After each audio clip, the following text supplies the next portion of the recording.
Hi everyone, welcome back to another episode of PSR. As always, it's an absolute joy to have you with me here today on this corner of the internet where we're talking about this Krinkov. This is the Riley Defense Krink, the other Krink that maybe hasn't been getting as much attention as it should. I think it's pretty neat and we're going to talk about it. But first, roll the intro. Welcome to the PSR YouTube channel. I love YouTube. YouTube's awesome. It's awesome. You should become a YouTube creator. Totally. This video will get monetized. Yes. Whoa, yeah. We're having lots of family fun now. Whoa, yeah. None of these are real guns now. Whoa, yeah. Also got a Patreon, the link is in description. Got some merch too, yeah, you know you wanna get some. Thank you for being patient. I think we've stroked the algorithm enough for today. The video starts in 3, 2, 1.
So guys, as you may have seen on the channel, I'm getting into AKs. We got our plastic off right here behind me, but I wanted to cover this pistol because it just got released and I think it's not getting the attention it deserves maybe. Why not? Let's make this video. Before we get started talking about this here Krink, I want you to think about not trying to drink every time I say Krink. And also about the sponsor of this channel, which is Aves Engineering, also known as Aves Rails. Aves is cranking out lots of parts for your DIY projects.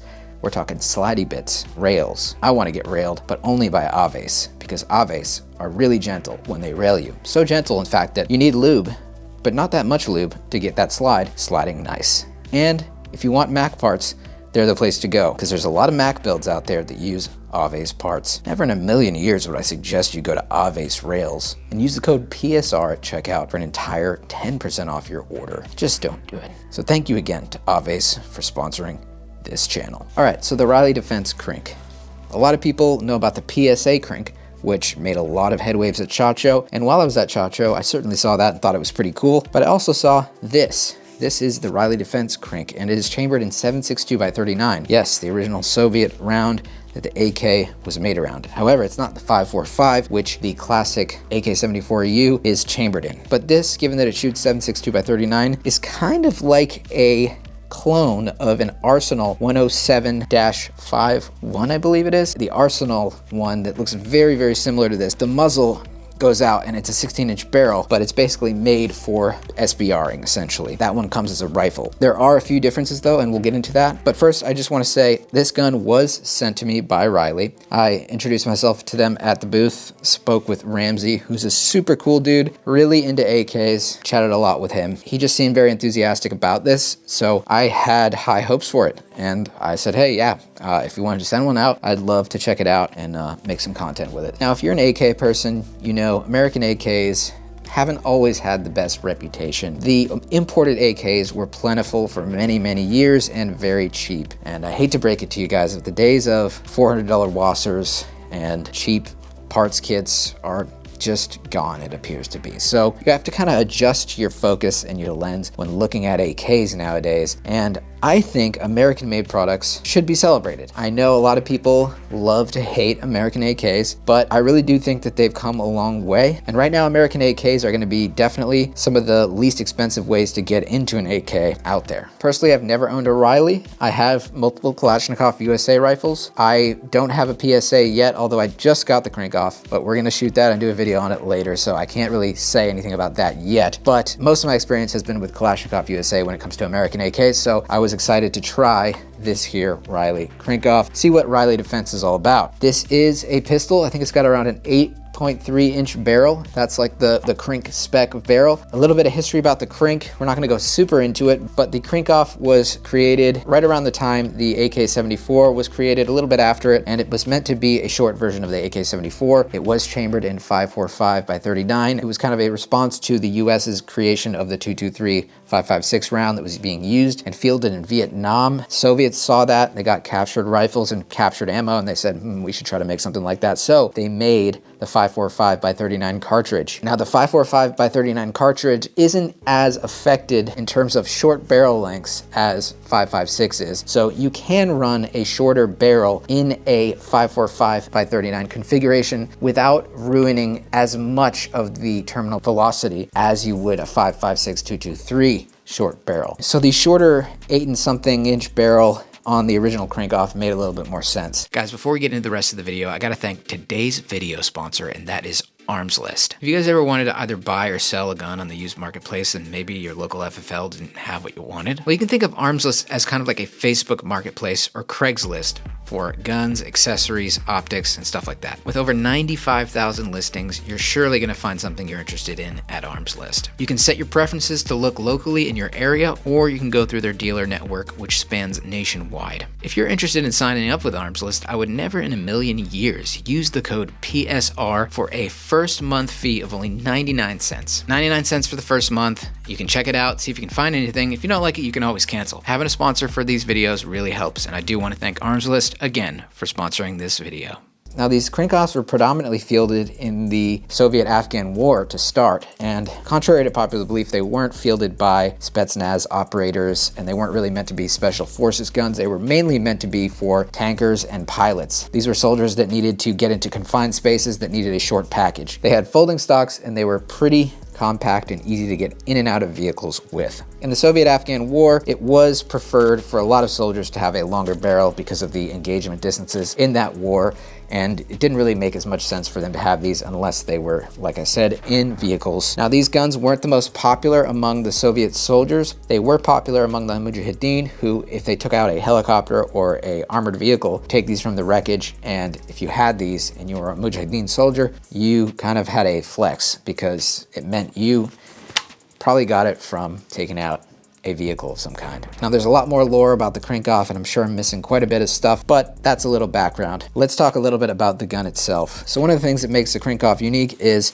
it's got this hinged dust cover. Unlike your standard AKM or even AK-74, the sights here are on top of the dust cover, and the dust cover doesn't come off, it just hinges up. This does not have a stock on it because it's a pistol, and this is how it ships from Riley. So this is, I believe, around 1,100 bucks. It does feature a folding rear trunnion, so if you wanted to put a stock on there eventually, you could. I believe it's a 4.5 millimeter folding trunnion. Just pop out the pin, put it in the stock. This has a 4-piece brake on the front, and it is 24 by 1.5 right-hand thread, so similar to a 100 series AK. This also has this springed little hook here that allows a folding stock to latch on there, and it'll stay on there, which is pretty neat. The dust cover is ribbed here. Although this is semi-auto, it does have a middle position, which on the military gun would be full auto. It's just got an S and an F for safe and fire. It doesn't have the Russian Cyrillic characters on there. It comes with a PMag.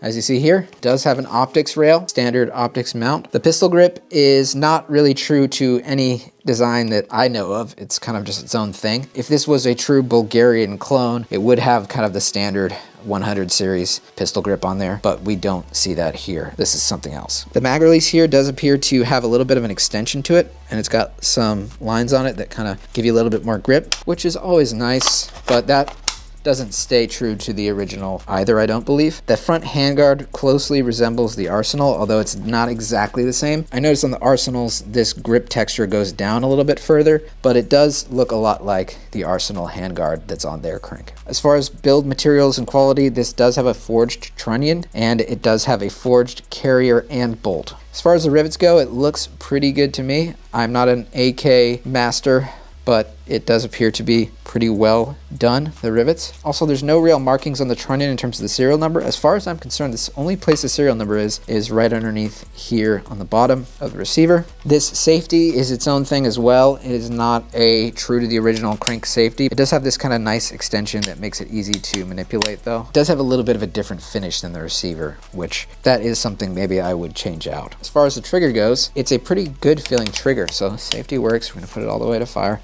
So let's just do a little ghost with the trigger. Here we go, pull, some take up here, and then break. It's a pretty crisp break. As far as the AK triggers go, it feels pretty good. Yeah. The barrel material on these is a nitride, I believe. It is not chrome lined hammer forged barrel. I believe their 545 ones are going to be chrome lined. That's what Ramsey said during SHOT Show. Because of the nature of a lot of the ammo, the 545 is corrosive, a lot of it. So I think that's why that they're deciding to go with the chrome lined. Now, those are not out yet. Ideally, I would have loved to get one of those because that is the true original chambering of the actual Krinkov. And 545 is just a cool caliber, pretty light recoil. It would be fun. I don't own an AK in 545 yet. So finally, shooting impressions. This is where I'm going to give a little disclaimer that I haven't run as many rounds as I'd like through this gun. I've only put around 300 to 350 rounds through it so far. That is barely anything when it comes to an AK, but I will show you the bolt and you can see what it looks like, and we'll compare it with my Kalashnikov USA KP104 bolt just to see what the differences look like. Now, my KP104 does have around 1,000 to 1,200 rounds through it, where this only has around 350, but it would be interesting just to see what both look like compared to each other. So I had about 10 or 12 mags and I just said, let's just go through it. So I went through it pretty quick in the span of about an hour, hour and a half. Now, I would have loved to put like a brace on the back of this, but I just ran this gun the way it is without a brace on it because I don't have the folding trunnion to replace it with a pick rail. So just ran it like this, how you would get it. Now, Riley does make a rifle version of this that has a pinned and welded barrel extension, and then it has the actual folder. I think that's the most expensive one of the bunch. They also make a modular rear trunnion version, which I believe is only $9.99. So that's the cheapest one. Out of the 350-ish rounds that I put through it, we had one malfunction, and I'll show that to you right now. Oh, got one malfunction in the Bulgarian mag.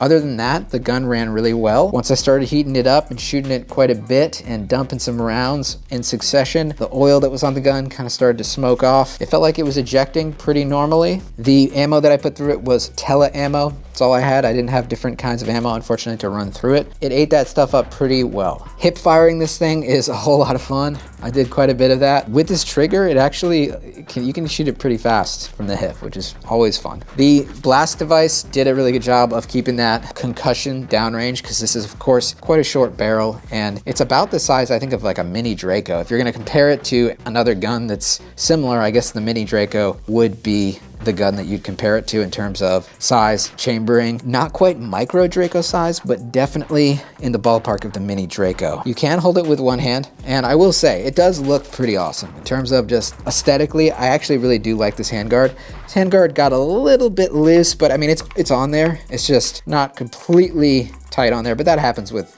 most of my other rifles too. After you give it a good sesh at the range, sometimes these can loosen up a little bit, and it is polymer. If I put some wood furniture on there, I'm sure it would be a little bit more snug. Generally, that's the case. So multiple consecutive mag dumps, had that one malfunction. Otherwise, felt like it was pretty good. Didn't really test the accuracy out because I want to get either a brace or maybe SBR this, depending on how I feel, and then we can really do some like bench accuracy tests with this thing. Clayco47, who has a bunch of great AK content, also has one of these, and I'm really curious to see his review about it and see what he thinks, because I'm sure he's going to run it pretty hard. And speaking of running it hard, let's take a look at the bolt carrier, and then we can compare it to another American AK, like I said, 104, and see what the difference is in terms of what the carriers look like. All right, guys, so in my left hand right here, we have the Kalashnikov USA KP104 bolt. In my right hand, this is the Riley Krink bolt. 300 rounds and roughly 1,000 rounds. There appears to be some small peening going on actually in both around the channel lug. I'm not an AK bolt inspector, and you guys are probably gonna know more about it than I do, but just wanted to show you some side-by-side images. This is what they look like. To me, it doesn't seem like there's anything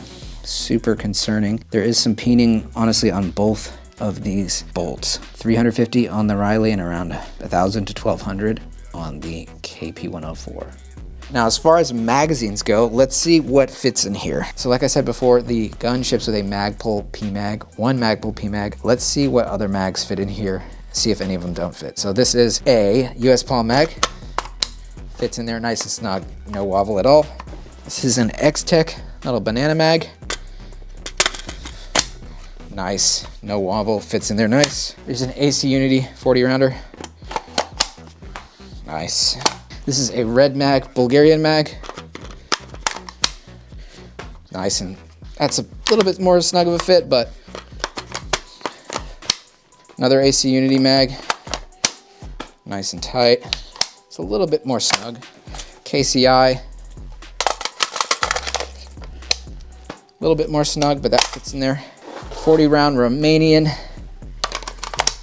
Oh, that's a great fit. Little wobble, but that's fine. This is a KCI drum.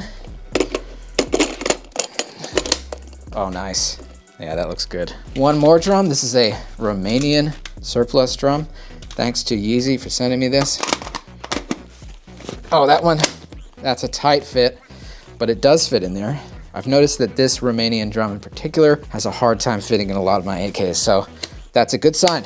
And last but not least, we got a special collab between Maglads and myself. This is a Finnish MO5 style magazine. So this is a special PSR mag with my logo on the bottom. Maglads are awesome. I met them during SHOT Show. This is just a cool ass mag. I love Finnish MO5. I love the pattern, and I think this is a really cool thing. So this will be available coming up soon, but let's see if it fits in here.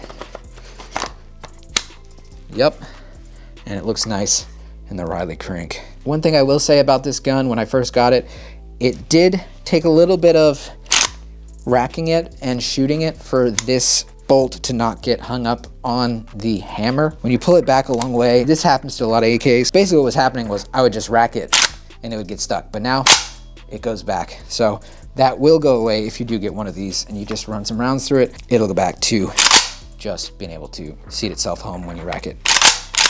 So conclusions on the initial impressions of the Riley Krink. This gun's a whole lot of fun to shoot. It's a little absurd, short barrel. Just like the Mini Draco, it bark, boy. And spits a little flames every once in a while. It's a fun range gun. I would definitely love to see this suppressed. As far as the materials and the bolt wear goes, I'm gonna keep an eye on the trunnion and the bolt itself to see if we get any more wear. There was some slight peening on that bolt as we saw. I'll report back anything that I find. It would be really nice to do upgrades on this thing and kind of trick it out because it does have the optic rail, but I just wanted to, for this first video, run it the way it is and just see how it felt. So I gotta celebrate American companies trying their best to provide inexpensive AKs for Americans. So with that said, that's been the initial impressions on the Riley Krinkov. I will report back anything else that I find to this thing, and I hope you enjoyed the video. See you on the next one.